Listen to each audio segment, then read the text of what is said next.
네, 안녕하세요. 박혜원입니다. 하루 종일 컴퓨터를 사용하는 직장인이나 아니면 집안일을 하루 종일 하는 주부들, 그리고 요즘 휴대폰을 자주 사용하다 보니까 이런 현대인들에게 자주 나타나는 고질병이 있습니다. 바로 손저림 증상인데요. 손저림은 사람에 따라 증상도 아주 다양하다고 합니다. 그래서 대부분 손저림 증상을 단순히 손목 터널 증후군으로 생각해서 원인을 제대로 찾지 못하거나 또 치료를 제때하지 못하는 경우가 많다고 하는데요. 그래서 오늘은 손저림 증상, 손목 터널 증후군일까라는 주제로 이 손저림의 원인과 대처 방안에 대해서 이야기 나눠볼까 합니다. 오늘 도움 말씀 주실 정형외과 전문의 원은영 원장 소개해드리겠습니다. 어서 오세요. 그래서 지금부터는 좀 손저림의 원인과 치료법에 대해서 하나하나 자세히 또 알아보도록 하겠습니다. 원장님, 저만 해도 뭐 나이가 많지는 않습니다만 좀 손저림 증상도 많이 나타나고 있는 것 같아요.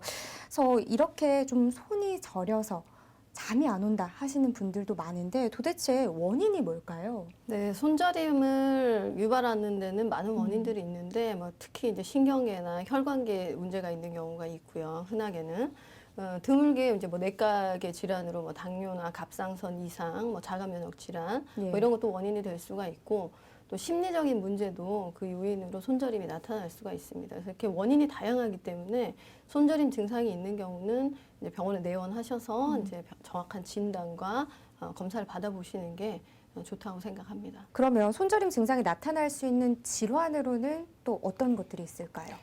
손저림이 나타나는 질환은 흔히 이제 일반인들이 알고 있는 목 디스크나 손목 터널 증후군이 가장 흔히 알려져 있습니다. 그리고 이제 척골신경 포착 증후군, 아마 이름은 많이 들어보지 못하셨을 텐데 손목 터널 증후군 다음으로 가장 많은 그 말초신경 질환이라고 볼 수 있습니다. 그래서 여러 가지 질환들이 있고 그 이외에도 다양하게 혈관에 문제가 있다든지 아니면 내과적으로 말씀드린 것처럼 갑상선, 당뇨 이런 걸로 인해서도 손저림이 나타날 수가 있습니다.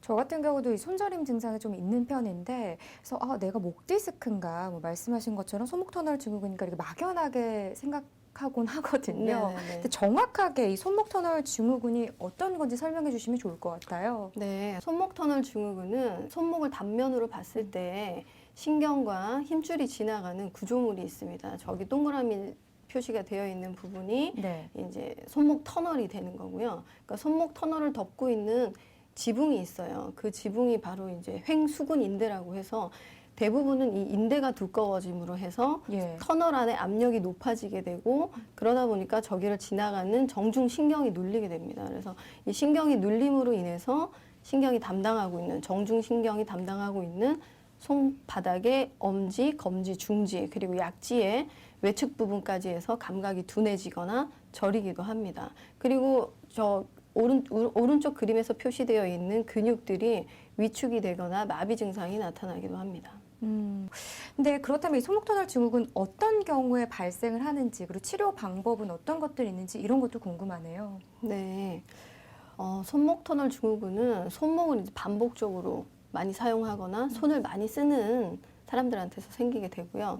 흔히 그래서 50에서 60대 가정주부, 가사노동을 많이 하는 그것도 원인이 되고 요리사나 정비공, 손을 많이 쓰는 직업, 그리고 요즘은 사무직이라도 컴퓨터 작업을 많이 하거나 오래 이제 손목이나 손을 많이 쓰는 직업군에서는 발생할 수가 있습니다. 그래서 특별히 어떤 것이 원인이 된다라고 정확히 밝혀져 있지는 않지만 가장 흔한 것이 이제 반복적인 수작업 혹은 유전이나 비만 그리고 자가 면역 질환 중에 류마티스 관절염이 고위험 인자라고는 알려져 있습니다. 그렇군요.